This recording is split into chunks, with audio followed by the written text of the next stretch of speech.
around the rosy. Ring around the rosy. I remember the fun of playing it in the schoolyard when I was very little. In fact, in those days we played it on the blacktop, which made it even more exciting. Pocket full of posies. And I remember training our 3 younger kids in that song almost as soon as they could speak. And I remember the joy on their faces as we would circle around and they would beam as they anticipated the coming words. You know, ashes, ashes, we all fall down. And then they would dramatically and intentionally crash to the ground. Not too long ago, I remember looking up the meaning of that nursery rhyme because someone had told me it had a different meaning than we probably would expect. And so I did. I did what everybody does. I went out and asked Dr. Google. Dr.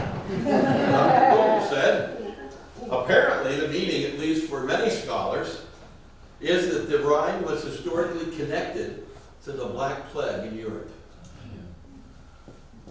Which is why, I guess, I thought of it today as something appropriate for our time together on Ash Wednesday, especially with all the anguish and the fear that seems to be surrounding us now about this coronavirus. A virus that seems to be stealing people's lives. And the more we talk about it, the more people get frightened by it. Of course, the other reason I remember the rhyme was because it's Ash Wednesday. And for many of us Protestants, Ash Wednesdays were reserved for our Catholic brothers and sisters, and a few mixed in Episcopalians as well, as I remember. And I grew up in the North End section of Wilkes-Barre, about a mile up from Public Square. And we were surrounded on Ash Wednesday by large cross-shaped marks appearing on our playmates and our neighbors and our friends. Even our elementary school teachers, at least a few of them, appeared in school with these strange marks.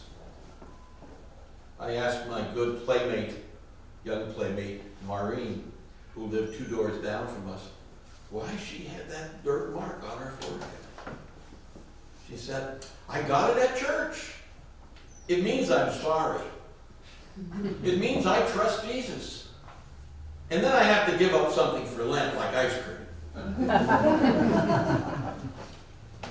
Well, I was always amazed by the courage it took to place that smudge on your forehead and then walk around for all to see. I mean, my mother was forever taking the, wash off the smudges that were on my face with that hanky that for some reason was always moist.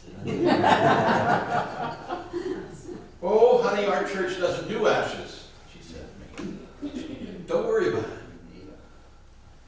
Well, I didn't worry about it, but I secretly wished that I could have some too, because it seemed pretty cool.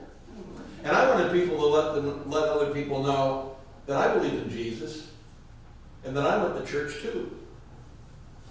And then over the years, I've also noticed how cheap our sacrifices can be as we give things up in the season of Lent.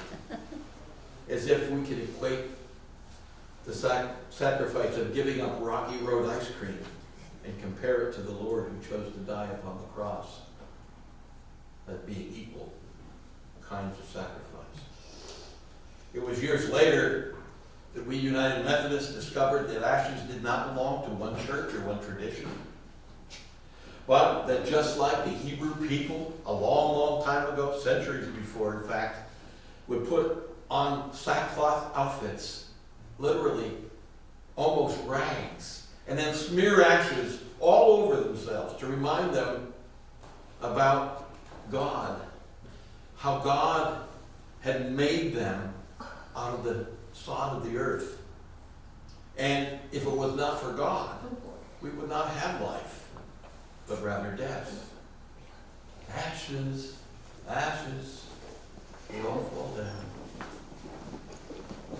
The symbol of placing the ashes on our heads is much older than Christianity, and yet the need to realize our own mortality and our dependence upon God goes back to the original stories of creation.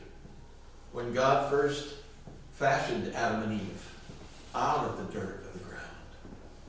And the story of how sin came into the world blames Adam and Eve for disobeying God, and the disobedience would result in their eventual death. Ring around the rosy, pockets full of posies. Ashes, ashes, we all fall down. And so today we begin the season of Lent, a time of reflection, a time for repentance, a time to fast and to pray, a time to walk with Jesus, even out there in the wilderness. I hope you've noticed how craftily I have fit the theme in here for Soup and Sermon. Ashes, ashes, we all fall down. We do all fall down, don't we? We are human. And sometimes it's our health that takes away our life, or at least part of it. And sometimes we make stupid mistakes, and that can rob us of life as well. And sometimes things just happen that we have no control over whatsoever. And that can take us into the wilderness of life. But just like the game, holding hands and circling around, there's good news. Because of Christ, we can get right back up and go on the move again. By the undeserved and the unending grace of God, we are not just people of the ashes. We are people of the resurrection.